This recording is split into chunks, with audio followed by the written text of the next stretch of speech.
Hi, Greg. How you doing, man? Hey, how's it going, Mike? Yeah, good. So I'm Mike Wilson. This is Greg Becker. Hello. We'd like to say hi and cheers. We're both sitting here having a drink at our studio, which is called Sulphurbath Productions. Shout out to Sulphurbath. So we're doing a live radio show. Basically, it's a very impromptu.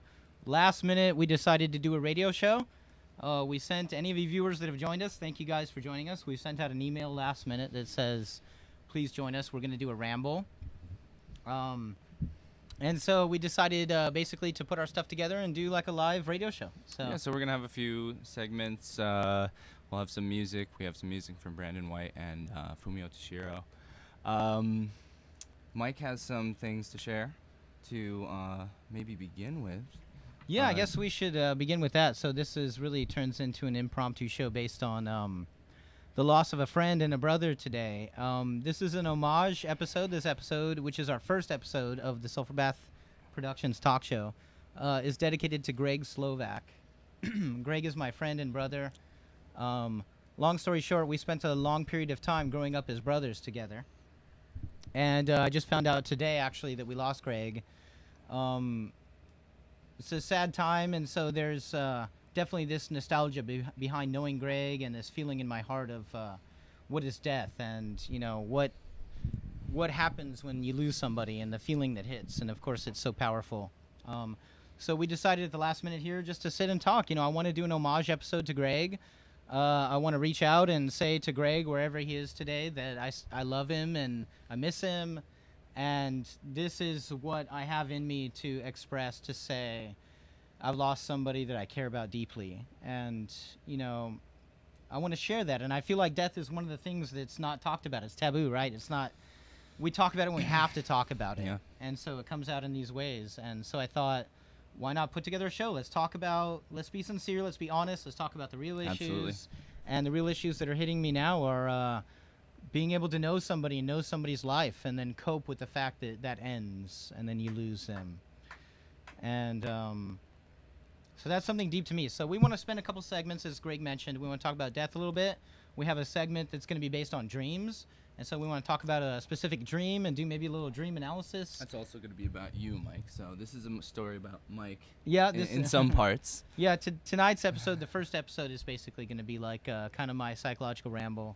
And it's totally impromptu. It's totally just hanging out with us at my studio, how we usually do, drinking some beers and talking. But today, I've been affected by the loss of somebody, and I want to make it something unique and something to say, hey, we're here to share. This is what I want to do for a long time, is have a radio show and have guests and sit and talk about art and music. And we have that tonight, right? We have two performers that are going to perform tonight live for us. We have Brandon White tonight with us. He's going to do a performance and talk to us. We also have Fumio Tashiro, and it's going to be great. It's going to be fun just hanging out, talking about how strange the world of dreams, life and death, and art are. So yeah, Mike. So tell me about Greg. Bring everyone in the studio and on the story. Where did Greg come into your life, and how did it start out? We should tell some history, right? Yeah. So, you know, we've been building up a studio here at Sulphurbath Productions for a handful of years. And now we're at the point we started doing radio shows. We started doing more music videos and stuff like that. And, Greg, I guess you came around starting to hang at the space and be productive here, renting part of it probably a year and a half ago, I guess. Yeah, absolutely. And you were here in the space for about a year, and we hung and many moments just sitting and hanging and drinking and talking about life and art and what we wanted to accomplish and technology and the future and all of that goodness. Let me jump in there, and I see where you're going with this. But what I was referring to is your brother, your dad's girlfriend's son, Greg. Yes, Greg Slovak. Yes. We're here to talk about today. So how did he come into your life? Oh, okay. So actually, that's funny. You caught me there. So I don't know so many Gregs, but when you said "tell me about Greg coming into your life," I actually thought you were referencing yourself.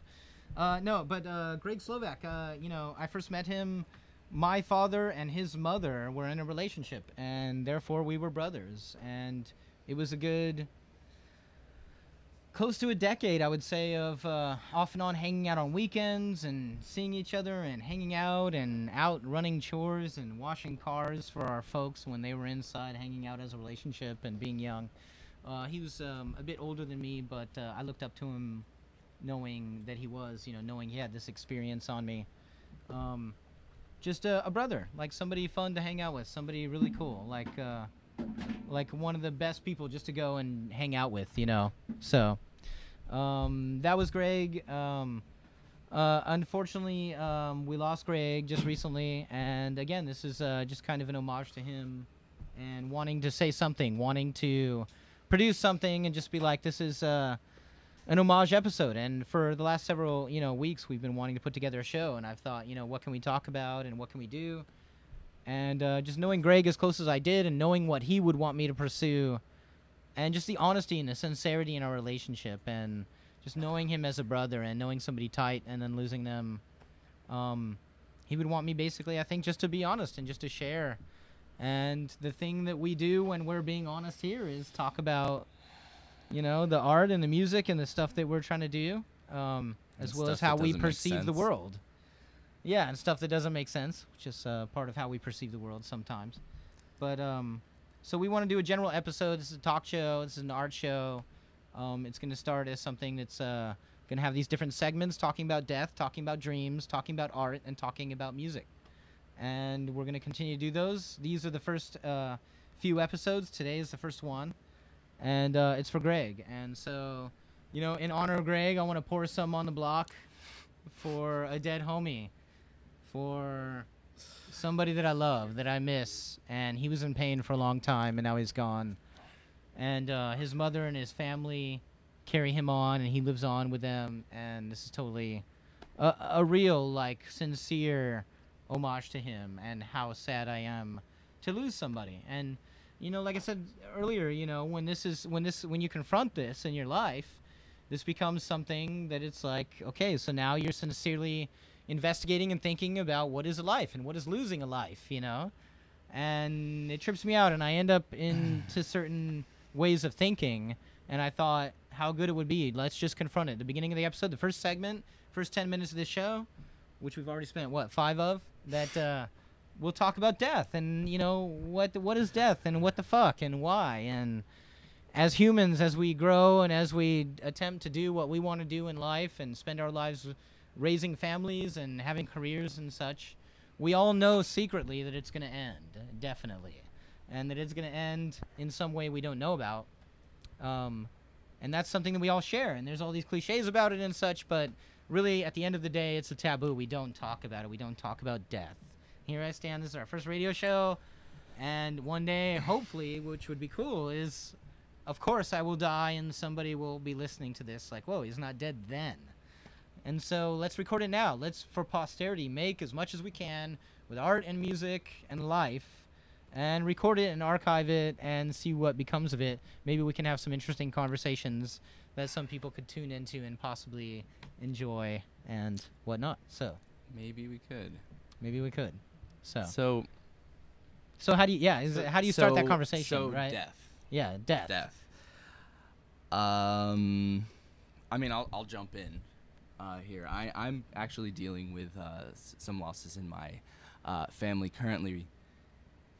You told me about my this. grandmother passed away a couple weeks ago, and now my grandfather is actually on the way out, and I'm finding myself having a lot of trouble with it. But at the same time, I do feel a lot of relief because my grandmother's situation, she had a stroke, and she was she basically wasn't herself for 4 months. And so I saw her, basically her body alive and with something happening inside, and it wasn't really her. It wasn't like, my grandmother. Mm-hmm. But at the same time, when she did finally pass, to me it was very, very relieving, in that I knew that she was not dealing with that anymore. And maybe it's selfish, because for me it was very difficult to watch. Mm-hmm. But do you find anything similar in feeling for how you connect with Greg's loss? Yeah, definitely. I mean, there's a certain amount of relief. I mean, someone in pain, and then there's this process today, right? In society, death means, in a lot of cases, like hospital. And Western, this is the way that you die.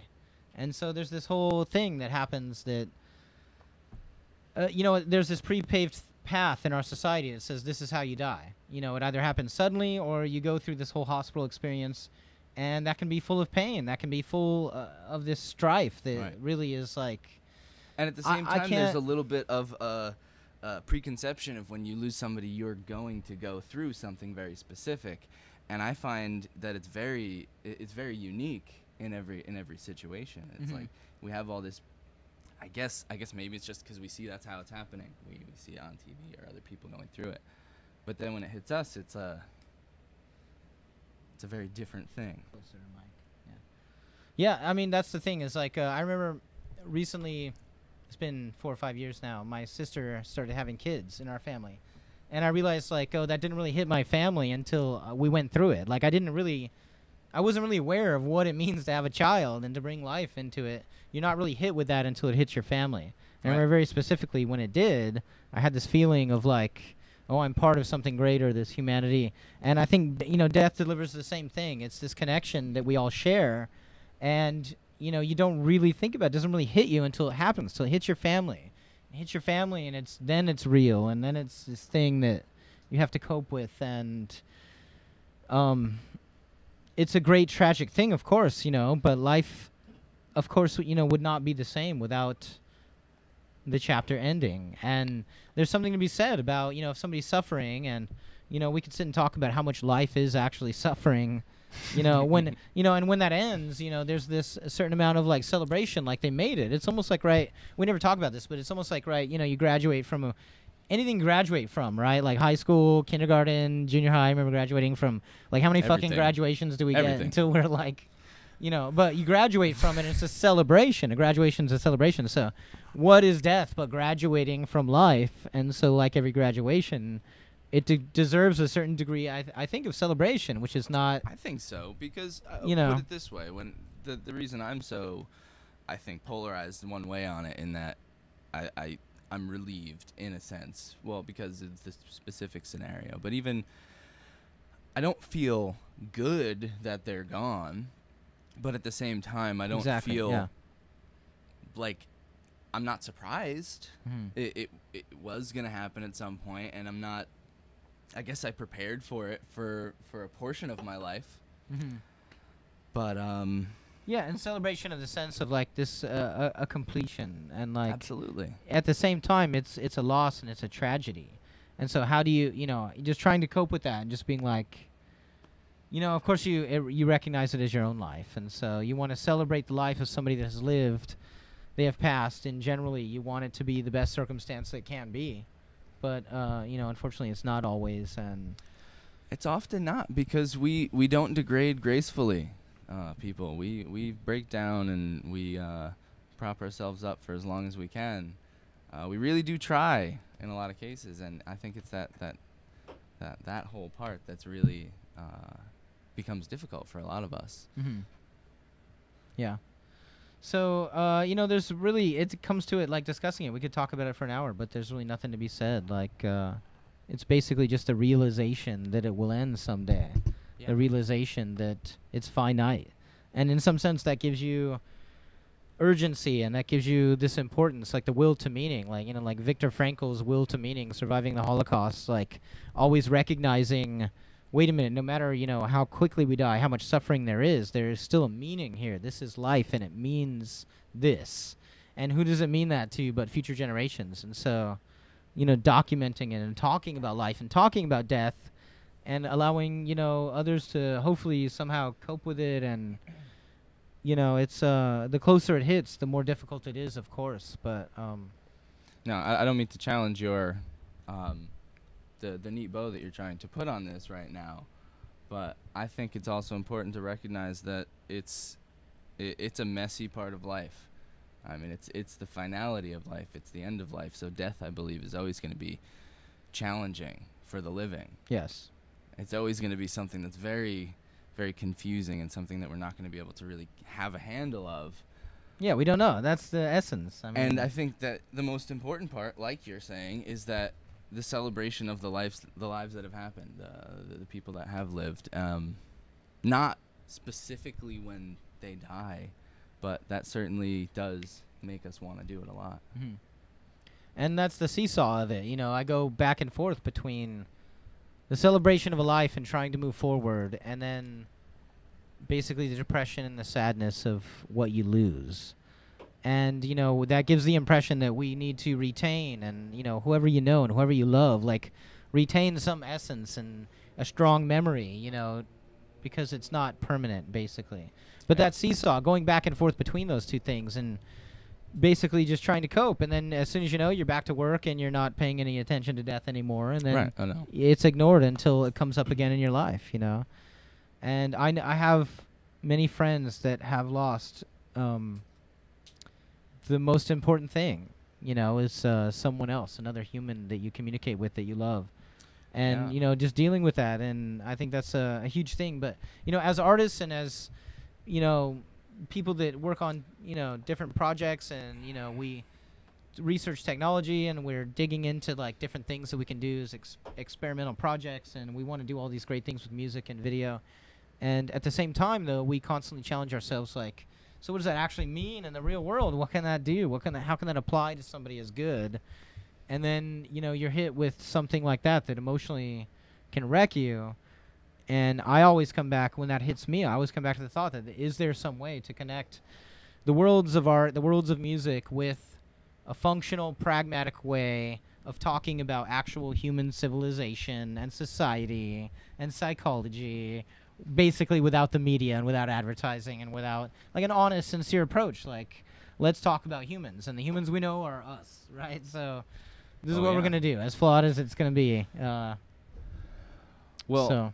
Oh man, I don't wanna deviate from your program here, but you're really challenging me I here. think we've already deviated. Yeah, but go on. So you're saying you wanna explore these ideas, and certainly, and I would like to continue exploring it, and I think that we could probably talk about it for a really long time.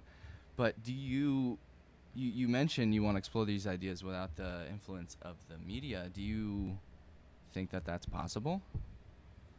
Well, I mean, that's a loaded sentence statement, of course. You know, we're media right now, broadcasting live. That's what I'm thinking. I'm thinking we're so on obviously we service can't right do it now without that a we're certain paying level, for. but I'm referring, of course, to a certain type of media, Maybe I we should guess. come You back know, to we this should. another time. Yeah, this requires us taking a stance, and tonight Next we're not going to take a episode, political tune in. stance. Yes. Can we express ourselves without There the will be media? 5 segments in each feature show, of which politics will be one.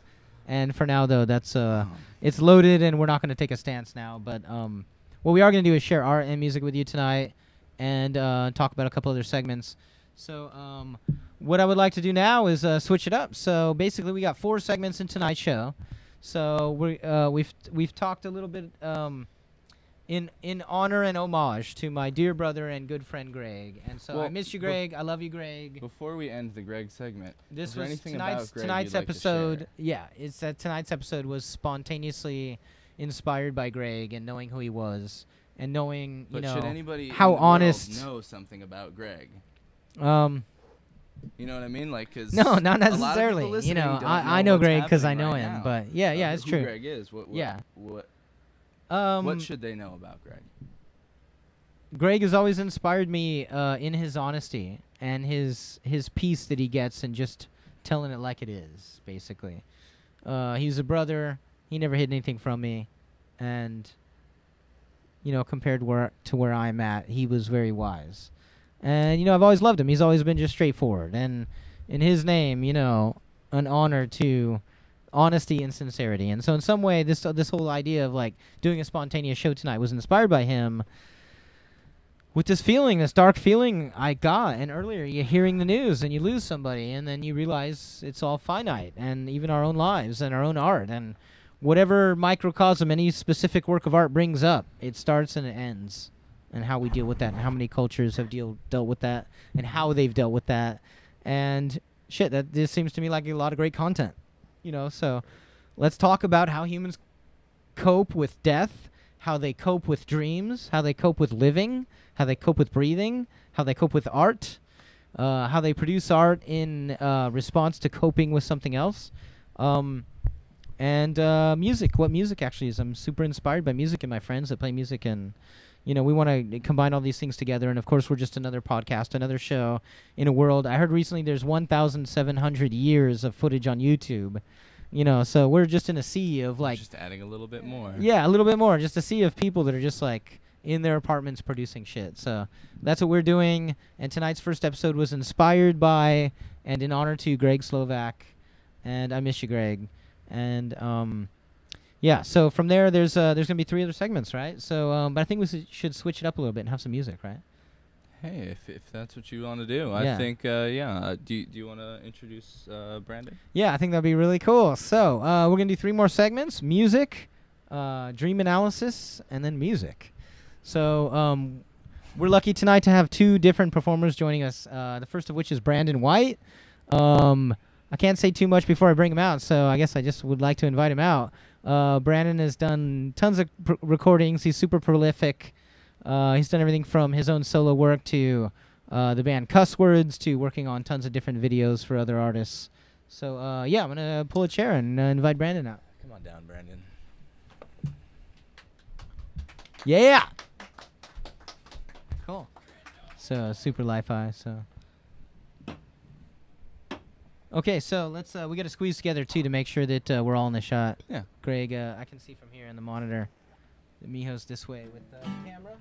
So scoot it on over. So yeah, so we're all gonna talk for a little bit to Brandon. What's up, dude? How you doing? How are you? I'm pretty good. So Do you have any thoughts to add to our discussion? yeah, before we proceed into talking about the music and stuff, do you want to add anything to our further discussion about death and have you had loss any in experiences coping with death that you feel comfortable sharing? Oh Lord, plenty. You know.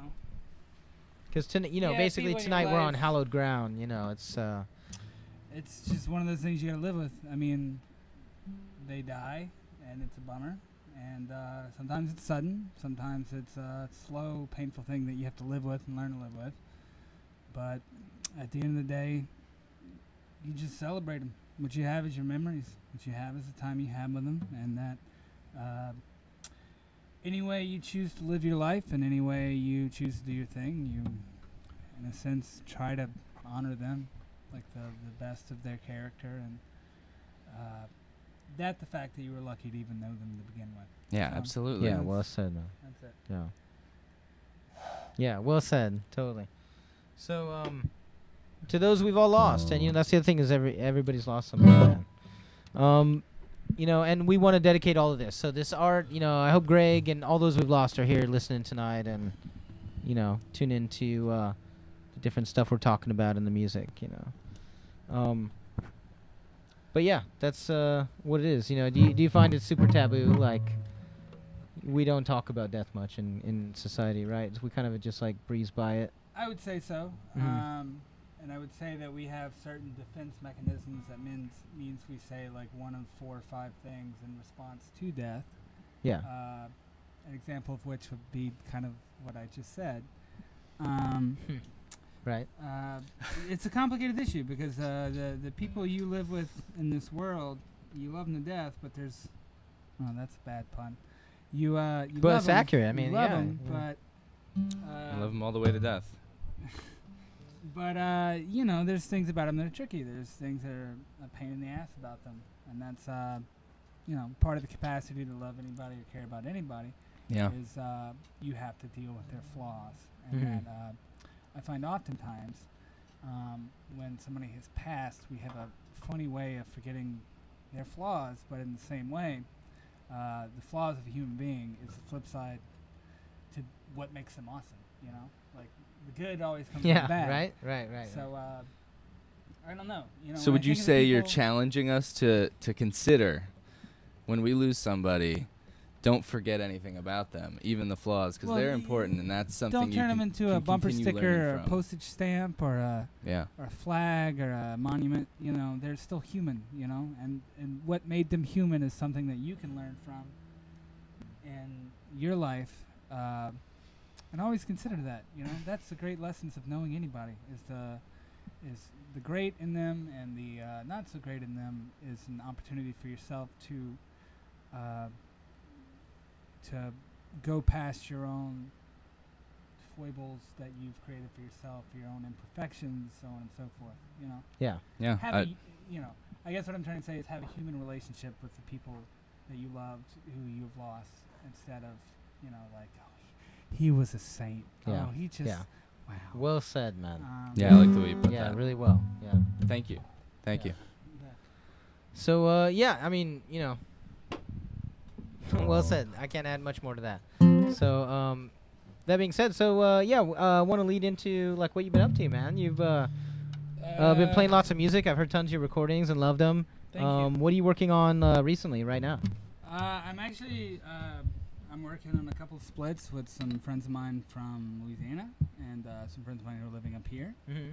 I'm also recording an album that is super raw, like done, like we happened upon an old cassette 4-track, and we're just doing this record where essentially every song we kind of do in a day. It's all first take, just sloppy, loose, you know, just something to do, just to do. Cool. You know, I just put out an album that is essentially a compilation of my best work of the past couple of years, and I've heard some of that. It's awesome. thank you. Yeah.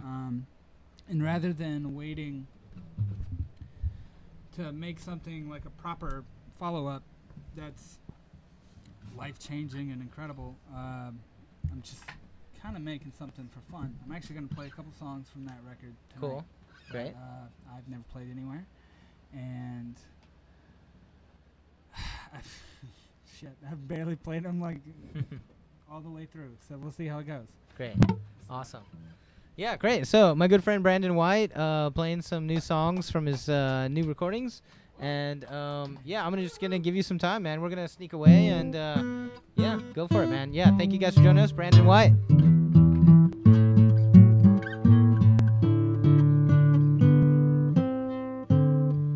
So this song I actually wrote one night. I actually wrote it on April Fool's Day.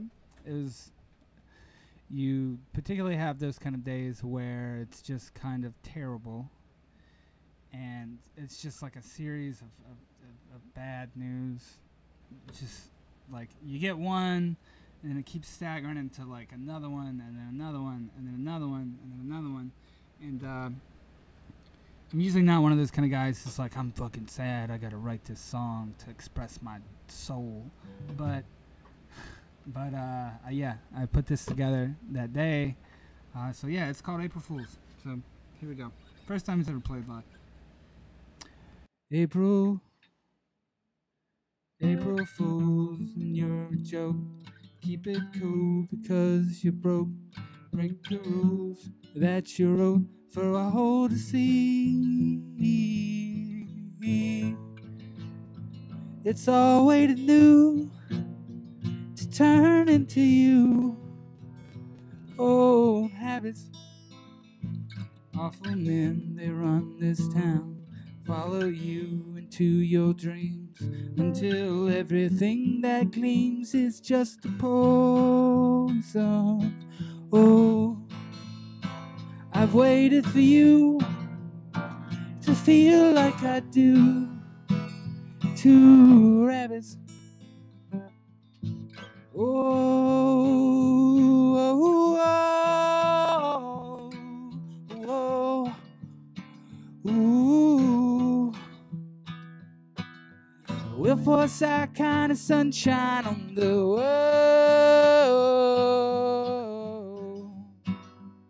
Oh, burn it in as we see fit.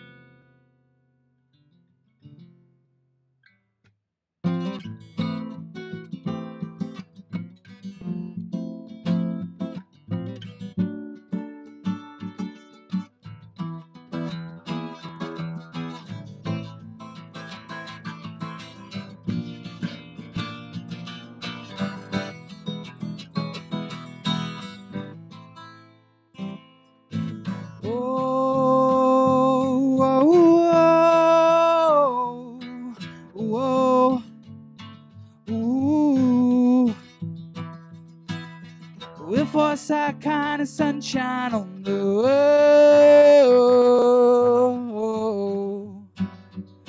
Ooh.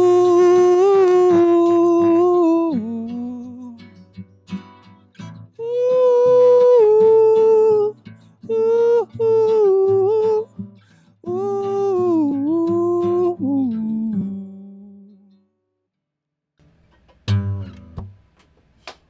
Thank you. Thank you. Yeah.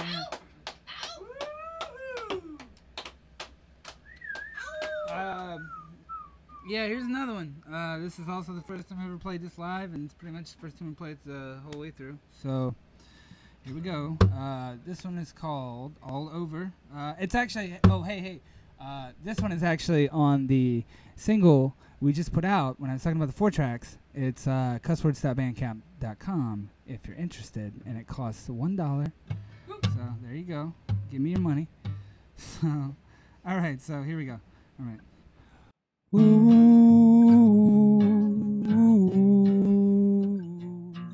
ooh, ooh. Sandra woke up to say, you failed, go away. Cigarette smoke on lid, back on out, it's a shit. A roommate's whiskey declared, I'm yours, you don't care. Dawn in the captain chair, of God, self-aware. Feel you running through my dirty blood. Feel life and running through the mud. Feel you running up my crooked spine. Feel life, this is where I draw the line. Oh, oh. Oh, oh, oh, oh. Waking up with my clothes, living room in repose.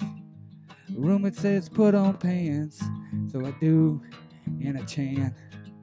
My bad, my bad, my bad. No, it looks kinda sad. Night in the captain's chair, I'm alone, I don't care. While you're running up through dirty blood, feel life and run it through the mud. Feel you running up my crooked spine. Still life, this is where I make you mine. Oh, oh, oh, oh, oh. Oh, oh.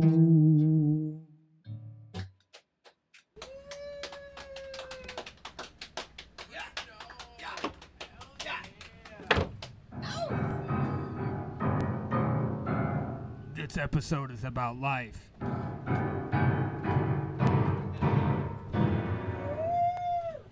Okay. Well, I didn't know what I was going to do for this third one.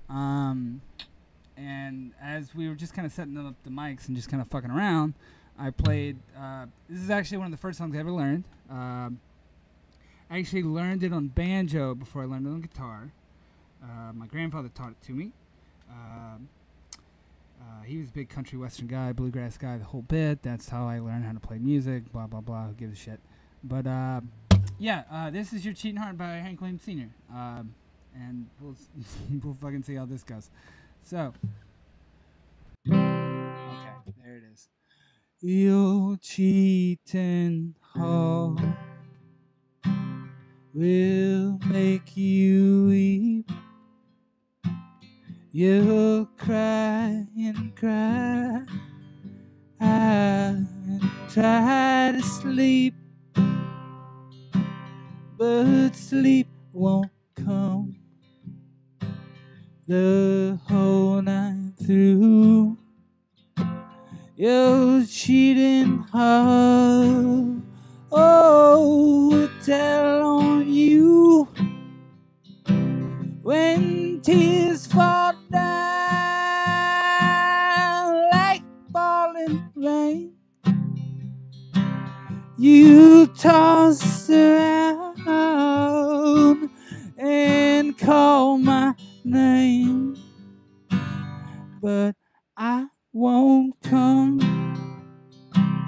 the whole night through. Your cheating heart will tell on you.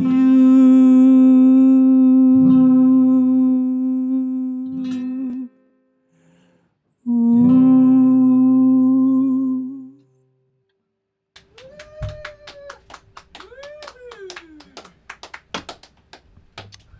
Thank you, Dad. Yeah, that was awesome. Fuck. So, yeah, we want to talk to you a little bit now. So, share with us the 3 songs that you played. Is there any background? What? Run through what you played for us. Well, the first song I talked about. The second song is about just being doing dumb, drunk shit. You know, everybody does it. Mm-hmm. And, I figured I'd make a song about it. Yeah, lots of great songs about doing dumb, drunk shit. Yeah, definitely. It's about what I love about old country music is that it's really melodramatic, and like if you're out in the daytime and you're fucking like getting shit done and you're being proactive and you're taking care of yourself and you're paying the bills and you drop that thing off in the mail and then you bought that shirt you needed, like nice. Country music does not like you hear this guy, he's like, I want to die, I'm in the bar, I'm in a cup of whiskey or whatever, you know. Yeah.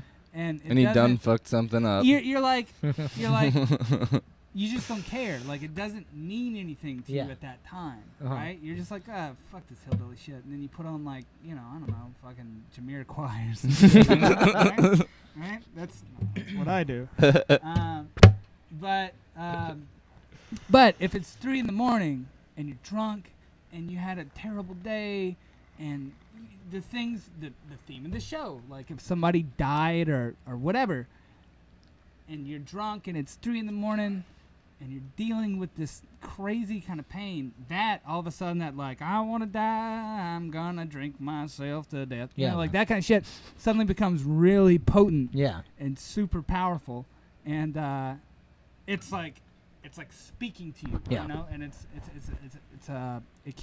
specifically with the country ballads, it's a circumstantial music, which is beautiful. Yeah. And that's essentially this whole crazy long story. That's what that song is, essentially. It's about just me sitting around my house at it's like 5 a.m. I'm drunk as fuck. I'm out of liquor. And the sun's coming up, and it's this personification of, like, the sun saying, like, hey, you're fucking shit up. And then the cigarette I lit, it's like, hey, you should go get another drink. And then the drink is like, oh, it's okay. Even though it's not my drink, it's like my roommate's drink, whatever. It's like, oh, okay, you can have me. Yeah, let's do this. Drink me. Yeah, I'm for you. And it's that kind of melodrama, essentially. You know, like that kind of shit when you wake up, you know. If I'm the only person who's done this, then this is totally unrelatable. But if you have that time where you get so fucked up, you end up waking up on the couch naked or some stupid bullshit, you know, and then everybody's like, dude, what's going on? And you're like, oh, fuck, you know. That's what the song's about. It's about that kind of, it's a melodramatic rendering of that idea. And the third one, I didn't write that. Hank Williams wrote that. Hank Williams He's Sr. dead. Yep. And Hard Life. I've read a book about him.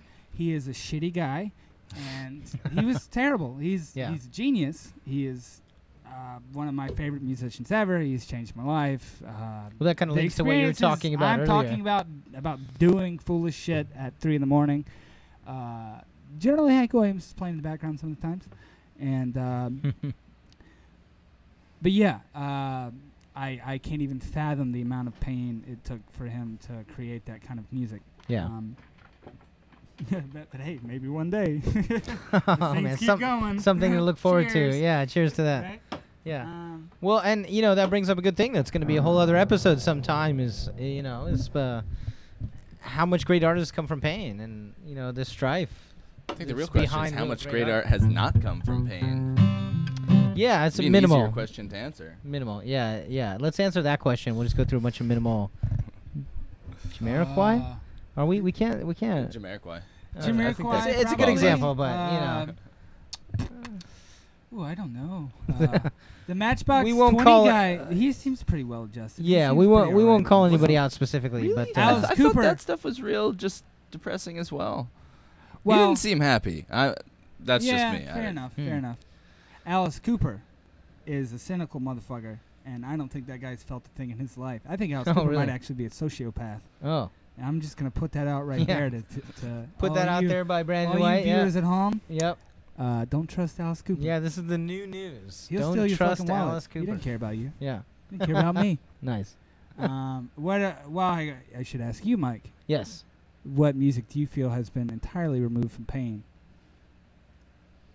What music is entirely removed from pain? Hmm. I Do you don't know. think I that's would go straight to possible? thinking about commercial music and Yeah. elevator music Jingles. Right. and commodified jingles and such like that. Yeah, advertising is completely removed from. John Oates seems like a happy guy from Hall & Oates. I'd Well, say. even if you're looking for like who's the happiest guy you can think of that makes music? Right. Who? No, seriously, who is the happiest guy? Who's the happiest guy? Jonathan you know Richman seems like a pretty. He seems Yeah? like he's got it about? figured out. Isn't that Pretty the guy happy. that went to high school with me? Wait, I don't know who that is. No, Jonathan he's- Richman. Nah, he didn't go to high school with you. No. No. He's the guy Uh, who's it was thought. You know, regular clothes. Roadrunner, right? He wouldn't be so Roadrunner, happy if he Roadrunner, You know. No, I don't know that. No. Oh well. I Yeah, agree. well, Look him up I guess on we the- can't go there. Brandon, I Yeah. totally agree with you. He's definitely Yeah. coming from a I good saw him place. live, and he seemed like he does had it all exist. figured out. I think we're being actually overly cynical about how cynical we think music is. Mhm. I think there's a lot of really positive stuff out there, but it's hard to recall it because how often do you like hear a positive song and think, man, I really feel that. You might, but it's fleeting. It's like one of those like I'm feeling good right now. You don't. I guess I don't go back and think about all the times I felt great. I remember times that shit was awful. Yeah. Like that really stands out. Like it's easy to remember that kind of Yeah. stuff. And then you'll remember the music you were playing during that and what like kind of you connected with and how it made you feel. But there's loads of examples of other things too. They're like, I think of like Ladysmith Black Mambazo or something that's like to me the one of the happiest things. That's just pure joy to me when I listen to it. But you think about like where they came from in Africa and what they dealt with and But do you like how think they about the other times you listen to it when you hear that? Mhm. Does it bring you back to those moments or do you enjoy it in the moment? Well, of course in the moment, but that's what this whole discussion is about. When I is how much when you I hear can something retain. depressing, it takes me back to other times I was depressed when I heard that music. Yeah. It's very it like crosses all of that together. Yeah. But I'm saying with like happy music, I don't do that. That I'm, like, nostalgic thinking of back at sadness this is party, more I was having powerful. a great time listening to Lady Gaga or whatnot. You know? Yeah, the nostalgia of sadness is a little bit more powerful maybe than the nostalgia of like, Yeah. hey, when was I happy? When was I like pretty running strong. around like super happy listening to Tom Petty? So which is very Tom sad Petty's music. great. He's great road trip music. Oh yeah. He's incredible. Yeah. Like if you're starting a road trip, Mm-hmm. Tom Petty's greatest hits is just phenomenal. The greatest hits. Like, It's a good place to I start. also love Ladysmith Black Mambazo, of course Johnny Cash, Robert Wyatt is great for the road, and Michaud, ancient classical. Well, today's standards ancient to me, and REM's Green for some reason I think Yeah. is good road music. So that's our shout outs for the day, Yeah. right? Okay, so we should carry it on, right? Yeah. So the next segment of the show, we were, again, first Sulphurbath Productions talk show. We're making something totally spontaneous and impromptu tonight. And the next segment, we're going to talk to Greg Becker and Brandon White and myself about dreams. And so we You're want to have a gonna little be on this, segment about Brandon? dreams. Yeah. You sticking around with us? Yeah, I hope. All right. Give me a rejoinder. Yeah, we're going to talk about dreams a little I bit. shall return And then we're going to my- introduce Fumio, who's going to play some music for us. And that'll wrap up the show. But want to spend a quick 5 to 10 minutes talking about dreams. So So you have a dream. all those dream that you wanted to share. Is analysts out there. I have a maybe a dream or two I would like to that dream share. too? Well, It's more about bringing up dreams and what the hell is a dream and how can that impact us and just basically I'd like to start recording dreams in a way. I have Yeah. I have something to add before you go into your Oh yeah. your dream. Your dream, the one you Mhm. had. Yes. Um, A specific one. Yeah. So you know how you have those dreams where you're hearing something and then it turns out to be that it's like actually something like trying to wake you up or something making noise. Like sometimes your alarm like when clock. the real world interacts with your dream. But that happens over like a super extended part of your dream. yes. As if And we're you start having that dream in, fabricating like, a story. very, very short amount of time. Yeah. A friend of mine was saying that he he thinks it wouldn't be weird if we only had dreams when we're waking up. Like we might be going through something in our head the whole you time, rest and then but for a split second you imagine a whole dream narrative, before you wake up. That whole string that we put to it, that whole maybe that's us waking up out of the dream. That's like coming through all of the thoughts that we've kind of floated through our head through the night, and then just sort of like making it a story of us escaping our dream or whatever. Yeah. But you know, that's just something I've heard. So. Well, I personally experience very intriguing, realistic, extreme dreams. I have these really intense dreams, basically. Do you have them a lot? Like every day, once a week, once a month? I would say maybe once a month is a really strong one, and then maybe once a week is like waking up and thinking, "Oh, that was a weird dream," you know. Right. How about you? Do you dream a lot often? I actually don't. I might dream a lot. I just don't remember it a lot.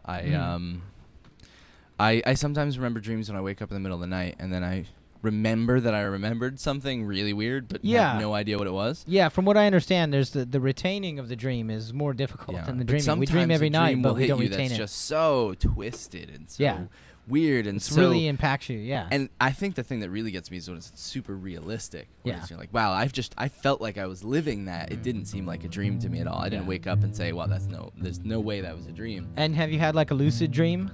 Were you like aware that you're dreaming, like you're dreaming, but nothing real like impressive. I've had maybe one or two in my life. Dreaming once, and I was like, oh well, I guess I could fly, and I did, and I knew I was flying, and then I freaked out. I was like, oh well, if I fall, will something? I think I was probably like thinking about the Matrix or something. And right. You know, when you're who hasn't? The hard thing about lucid Matrix, dreaming is you start to slip back into dreaming, and dream logic starts taking over again. Yeah. And you stop remembering your dreaming, and you start. And then I freaked out and woke up. Yeah. But I was flying for a second, and then done. What about you? Well, it's very interesting to me. You know, like the Tibetans have this thing about like dream yoga and like lucid dreaming, where you can train yourself to be a lucid dreamer, and always in every single dream be aware of your dream, be aware that you're a dreamer, and be able to create your own dream body and basically do whatever you want to do. Yeah. So I think it's a very fascinating subject to talk about. Personally, my own dreams are just so extreme and so dramatic. I end up feeling like they're more Hollywood movies than they are some dream body world that I'm experiencing. But you know, when you're in the moment, and if you have an actual lucid dream and you're aware that you're dreaming, it's kind of having like a different dimension, right? A different universe to live in. Yeah. You know? No, it's really the idea is really exciting. You think, oh, that's a great thing. I wish I could do that, but it just never comes up for me. And I hear that you can practice, and there's things you can do, and exercises. Well, I know the Tibetans, for example, they say that you're supposed to, as you're going to bed, you're supposed to focus on the first letter of your native alphabet. So if I was going to sleep, I would focus on an A, maybe paint an A on the wall or have one on the ceiling. But as I was falling asleep, I would just concentrate on the A, and then eventually they say, you know, you get to the point where you fall asleep, you start dreaming, and you dream of an A, and it triggers something, and you're like, oh yes, I was looking at this before I fell asleep. Oh wait, I'm sleeping. Oh wait, I'm dreaming, and then it all takes that moment of understanding that you're dreaming, and then suddenly you're lucid, and you're like, I'm a conscious, sentient being inside my dream. And so how weird is that, like, to be just as conscious as you are now in life? I don't know, Brandon, you've been here with us talking. Have you had any, do you dream a lot, or? Yeah, I actually get a weird, I'm going to tell you for the sake of whatever. I get this weird thing where I have a dream, and either a movement or a moment represents something entirely different, or someone will speak something different and it means something else. It's almost like language and action has been adjusted to something else, to some different kind of logic, and in the dream I implicitly understand that logic. And that's weird. That's like a whole... To illustrate that, I'm going to tell you something incredibly embarrassing for the sake of the show. Oh, we were hoping for that, this yeah. is, you know, we have certain journalistic standards. Okay, right. I had a wet dream once. Okay, wet dream. I had a wet dream once. This was probably, I don't know, 6 or 7 years ago. I was early 20s, that kind of thing. And I was piloting a spaceship in the dream. I was piloting this This is good. spherical chrome shining Yeah. spaceship with some Like you were the captain of some super futuristic like technology. I was flying it, but like in the dream, so I'm like flying it, but at the same time, I'm fucking this woman who has this beautiful afro. Like at the same time as flying, like in the dream simultaneously, I'm flying the spaceship and I'm fucking this woman. Flying the spaceship means fucking this woman in the dream, and that's when I had a wet dream. But regardless of that, okay, like you were, that's okay. a thing, right? That happened, and then, but all the time, I have dreams where It's like language means something else. Like somebody will come up to me and they'll be like cube tunnel, wing the dot, you know, whatever, and that means like go to the store and get us some eggs. You know, that's interesting. Like a whole new dream language. Yeah. All the time. But Greg, do you want to let him move on from the Captain Kirk Uhuru situation, or should we examine that a little bit more? Like, so you said she has an afro. So is it like specifically an African American woman, like on a spaceship? Oh, totally. And I think that's honestly, if I'm just being totally blunt. I remember it. You remember it? Okay, that one. I can't even remember what Outcast record it is, but there's this beautiful painting of this naked woman with a huge afro. And I think it was kind of based on that. Like okay. If I were to. So like you were, but in your dream, you were reassembling that which you had witnessed in definitely culture. Is what I'm asking. Totally. Yeah. That happens all the time. So you're reassembling that which you witnessed in culture, but you put it in your own fantasized way, and so. Right.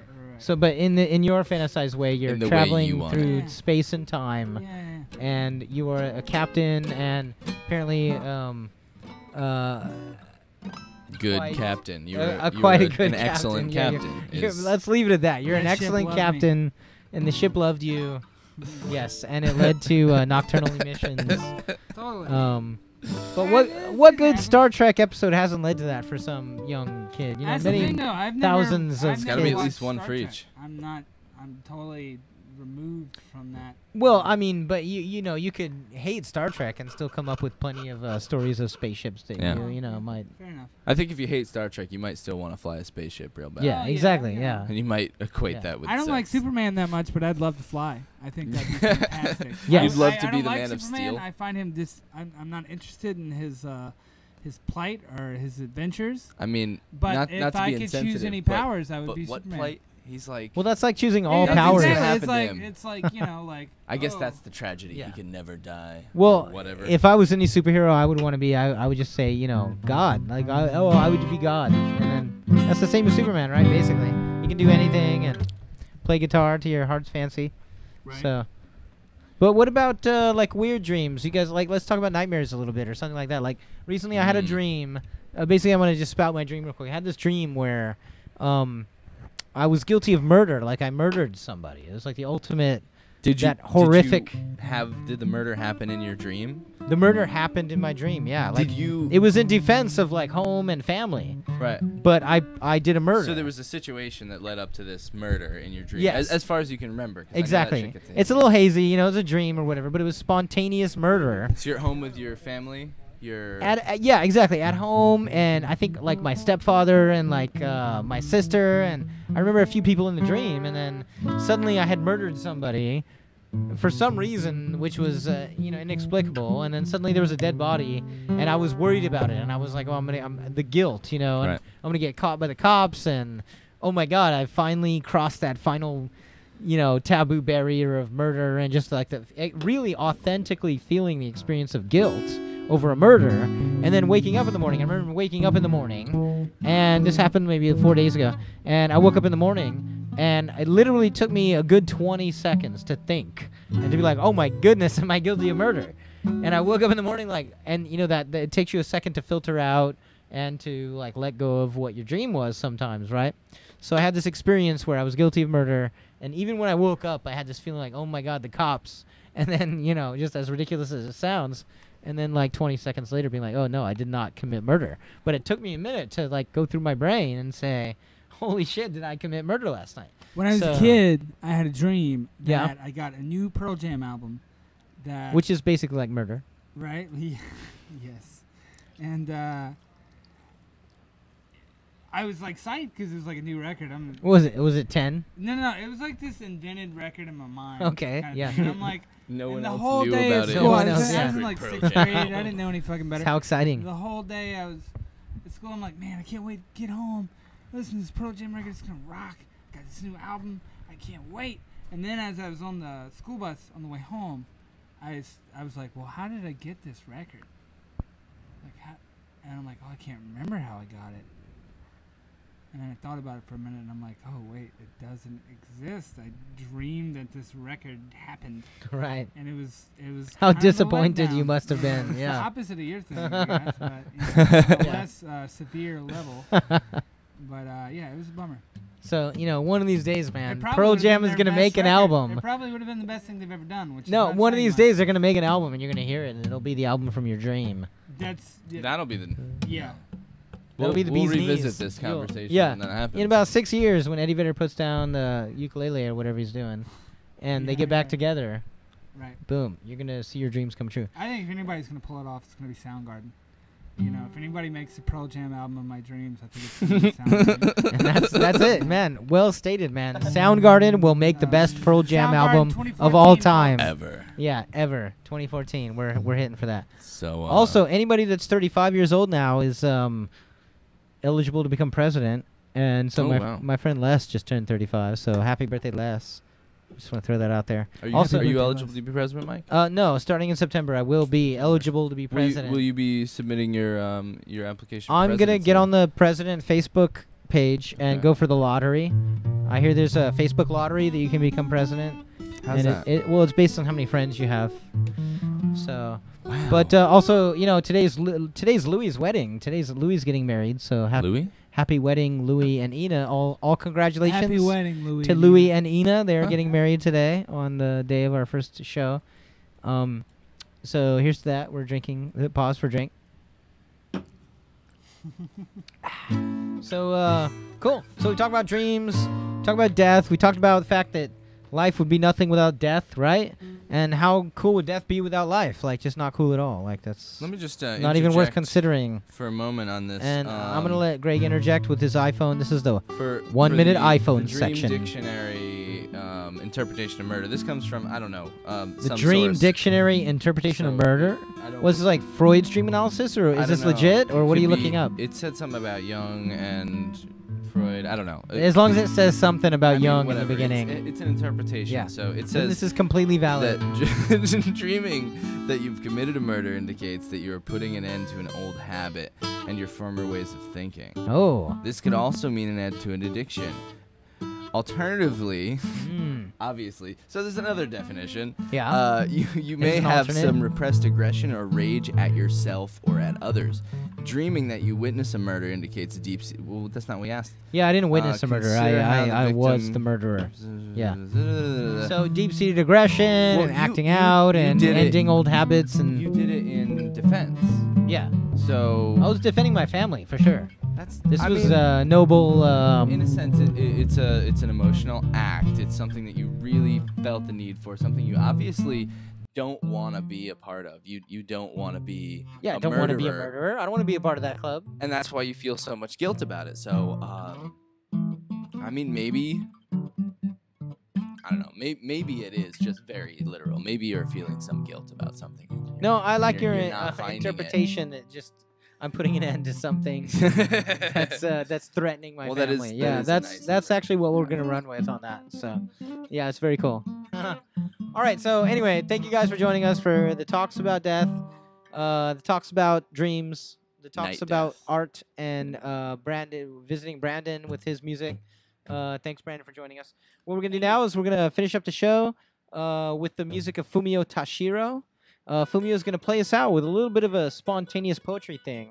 We're gonna do kind of basically completely experimental improvisation art now. This is just authentically, sincerely from the I don't know what to do, so let's do this part of my soul. So, do you like that, Greg? You like that's a little addition? Use that part of your soul for today. Yeah, see exactly. How it See, resonates. in I the don't know room. what to do, so let's do this part of my soul. So, yeah. So Fumio's joined us now. So, yeah. Do you want to maybe let's ask Fumio a few words? I'm gonna pass this mic over to Fumio and see If I can adjust it and get him to say hello to us for a second. So yeah, what's up, Fumio, man? How are you doing? I'm good. Yeah, cool. Yeah. Fumio is my good friend and collaborator. Fumio, when did you move to New York City from Japan? Well, I moved here in 1991. Okay, man, you've been here a while. Yeah, Jeez. I've been here for a while. Wow. And why did you move to New York? Just to play music or Yeah, adventurer? for just play music, I wanted. Yeah. Well, at that time, I was a jazz bass player. So I In Japan, you were playing live in Japan, jazz yeah, and in uh-huh. Tokyo, maybe a couple of years, and then so I find out maybe I should move to New York because if you say jazz, it's in New York. Yeah, right. Right. Yeah. And in '91, when you came here, did you go looking at a lot of jazz? Did you meet any like jazz greats yeah. of New York, or Yeah, what were your yeah. experiences? Yeah, first of all, I live here, and just went to some jam session. First Uh-huh. of all, in Harlem, it's called Lennox Lounge. I think Lennox it's still- Lounge? Yeah, it's still there. Oh, cool. And who did you come across? I think I remember one time you told me a story about meeting Milt Hinton. Yeah. Right, he was kind of your mentor in a lot of ways, right? Yeah. So, yeah, Fumio joins us here today. Again, Fumio is a great collaborator and a friend of mine, and he's going to play a piece for us on his upright bass, and we're going to follow along. We're going to do like totally experimental. This is totally experimental improv. We don't know if it's going to be tragically horrible. Fumio's part will be great. I can guarantee you that. But we're going to put something together, the four of us. Brandon, you ready to do something? Do we know what we're doing? Born ready. Brandon was born ready. So that occurs to me. I'm going to lower this down back for you. How about you, Greg? What are you up to? I'm all Are you set. going to join us for this? Absolutely. So welcome to the world of yesterday that leads into today. Every good experimental improv performance needs an interesting, quirky title like that. Yeah. But I Um, think possibly while we were doing this, yesterday might have ended and today might have began. yeah. Oh, that's another perfect thing to mention right now. Today, Fumio and Miho were telling me about this. Today, the moon is closer to the Earth than it normally is, right? That's exactly what I was saying. Yeah. So today's. Oh, that's what you're cluing in. Okay. So today is right now. In about an hour from now, we'll have a full moon, a perfect full moon. Right now, it's about 99.8% full. But earlier, we were on the roof watching the sunset while the moon was rising completely opposite. The supermoon, though, right? That's The what we're supermoon. after. Yeah, we're after a supermoon. Yeah. What Miho? What time? You saw earlier? What time? 7:32 a.m. Eastern. Eastern time. So it's 7:32 a.m. Eastern time. If you're in LA and you're up at what 4:32 a.m. Set your watches, folks. Set your watches and your peripherals, your sidekicks. You know those new. You set all those, and then yeah, supermoon, full moon, closer to the Earth than usual. It's a good night for a show. So yeah, we're gonna introduce Fumio Tashiro now and play a piece. About the supermoon. Supermoon.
we've seen it in the suite. No power to power a computer to hack.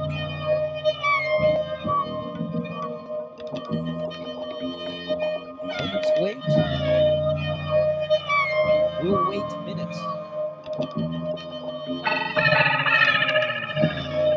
the day is what forms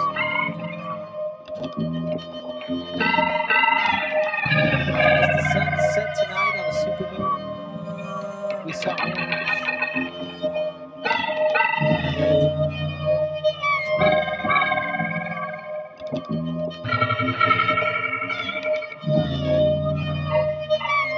to look into a sun without being blinded, to look into an eye without being kind. Fall from false graces, company and 2 minutes.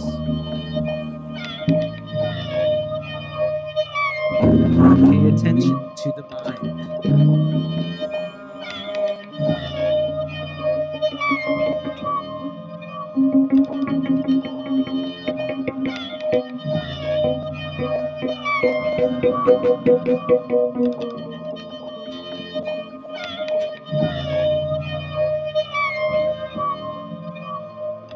I fell from the sea ship, sinking.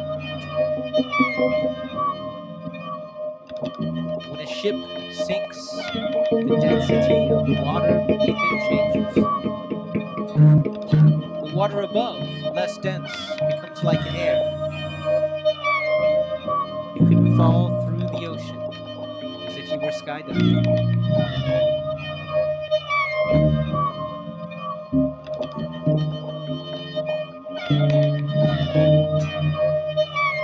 That's where we are scared.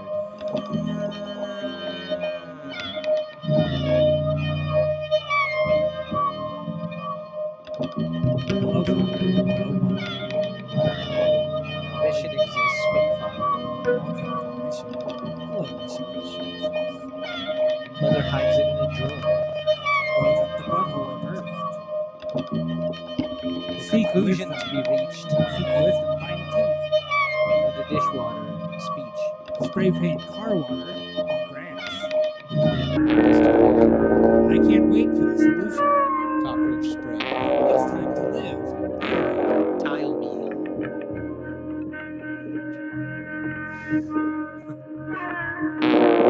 I can't wait to live. It's Carpet time. the center.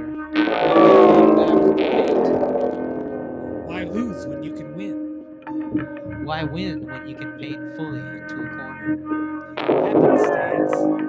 It happened, man. Mayhaps, but you're giving me a slogan. Give me a tag. Blockbuster, take a flick to the brick. Laughing into.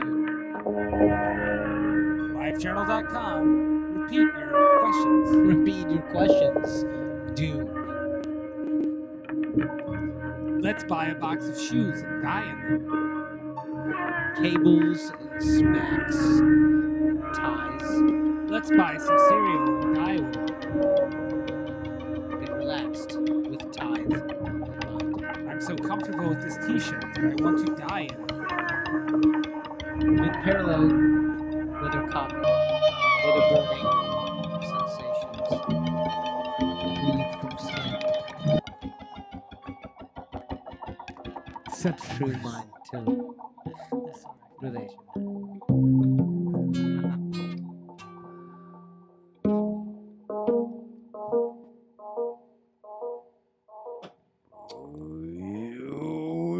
AOL has instant email.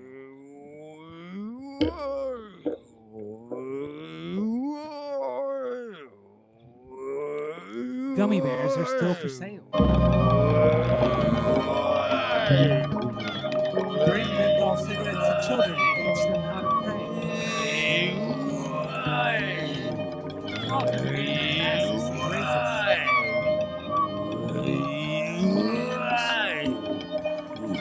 Teach kids to read by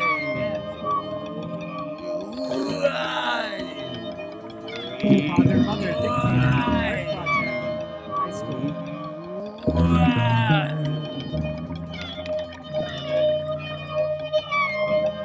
You can teach a chicken to have lips, but you can't kiss it. You can't kiss it. You can't kiss it. You can't kiss it. You can't kiss it. You can't kiss it. You can't kiss it. You can't kiss it. You can't kiss it. You can't kiss it. You can't kiss it. You can't kiss it. You can't kiss it. You can't kiss it. You kiss it. You kiss it. You kiss it. You can't kiss it. You kiss it. Don't kiss it. You can't kiss it. You can't kiss it. You can't kiss it. You can't kiss it. You can't kiss it. You can't kiss it. You can't kiss it. Buy flowers for your mother. It's September. Birthday, a day to remember. Calendars on sale. Last year only. Tonight's guest on Dave Butterman, a doctor.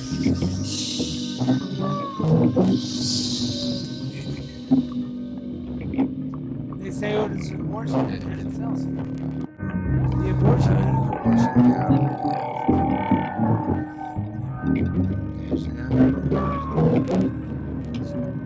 Remember, you can always change your name to Rick. Rick. Richard. Hello. Where are you? I've been calling for days. George Bush I haven't heard you from the White House the form of me. Please, Richard. Rick. Kurt Call Loder me, is a email, reptile. text me, write me, send me, email Rob me, Lowe is a write me, reptile. call me, call out. America. Richard, Rick, call me, text me, email me, write me, call me, text me, call me out, call me, duel, fighting, words, strange, call me, guns, knives, call me, fighting, call me, text me, strange me, email me, Katie Richard, Blaine Rick, is a reptile. Rick.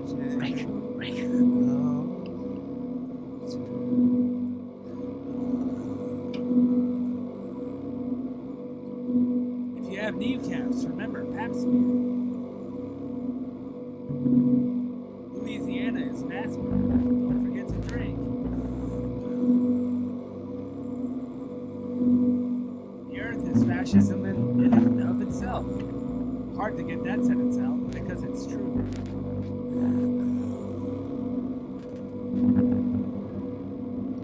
The animal kingdom is just a series of rates.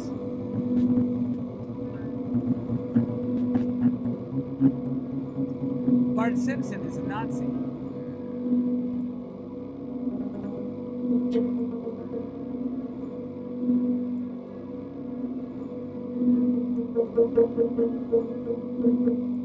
It's never too late to Michael Jackson.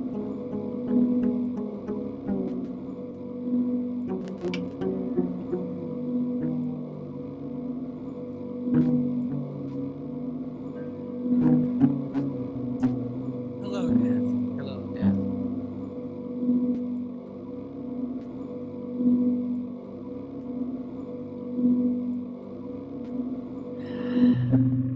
I think that was Surcease of Sorrow. It was Edgar Allan Poe. It was Walt Whitman, I think. With a little Tony Clifton thrown in there. So, that was our impromptu experimental performance. That's nice. Yeah. What is that? Do it again. Yes, do it again. Yeah, nice. That's beautiful, right? Yeah, do it again. Yeah, every show from now on. Every show from now on is just gonna be Fumio doing this. If you're at home, Miho, clap. can you pan over to Fumio and just show Fumio doing that? Just go to Fumio. Yes, do it again, Fumio, please. Clap.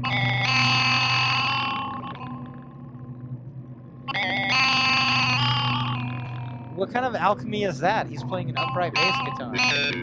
Oh, apparently Brandon knows how to do it too. Do you think you could do it? Let me try. Can I try, Fumio? Can I try? That was mine, just a little simple. It was kind of like reserved, right?